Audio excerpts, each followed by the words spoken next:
इस वीडियो में हम देखेंगे नागरी लिपि जो पाठ है उसका शब्दार्थ। ये जो देख रहे हो ये क्या है, नागरी लिपि है।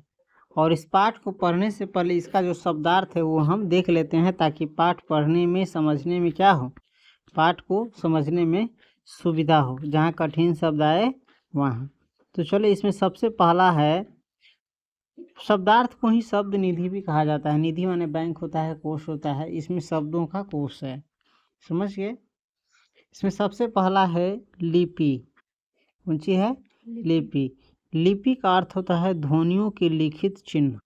हम जो बोलते हैं उसके लिखित चिन्ह को कहते हैं लिपि। जैसे हम बोलेंगे बालक, तो बालक लिखेंगे हैं, तो जो लिखेंगे वही क्या हो जाएगा, लिपि। और अंग्रेज बोलेगा चाइल्ड, तो चाइल्ड भी लिखेगा CHILD अंग्रेजी में, तो वो भी हो जाएगा एक प्रकार का लिपि। समझ गए। उसके बाद है नागरी। नागरी का अर्थ होता है नगर की या शहर की।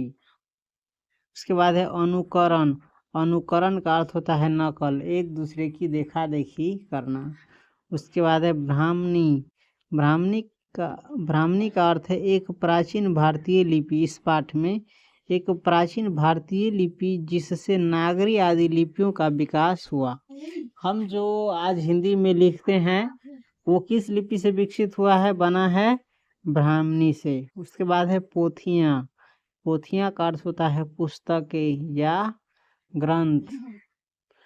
इस पर कहावत भी एक है, पोथी पढ़ी पढ़ी जग मुआ, पंडित भयानक होए। उसके बाद है टकसाल। टकसाल का अर्थ होता है जहाँ सिक्के ढलते हैं, यानी जहाँ पर सिक्का बनता है, रुपया पैसा का जो होता है। उसके बाद है रामसीय। रामसीय का अर्थ होता है राम सीता।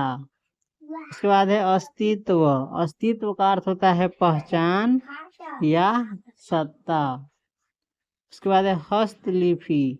हस्तलिपि का अर्थ होता है हाथ की लिखावट। हम हाथ से जो लिखते हैं उसे कहा जाता है हस्तलिपि। उसके बाद है आद्य लेख।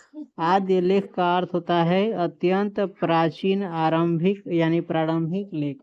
शुरू में जो ही लेख लिखा गया है, जो लिखा गया उसी को कहते हैं आद्य लेख। जैसे आदि कवि यानी शुरू में कवि, आदि मानव यानी शुरू में के मानव। उसके बाद है विद्या अनुराग। विद्या अनुराग का अर्थ होता है विद्या से प्रेम। किससे प्रेम? विद्या से। तो समझ गया नागरी लिपि का शब्दार्थ। इसके बाद हम नागरी लिपि जो पाठ है उसको पढ़ेंगे रीडिंग दे कर करके, और इसमें जहाँ समझने की जरूरत होगी वहाँ हम समझेंगे।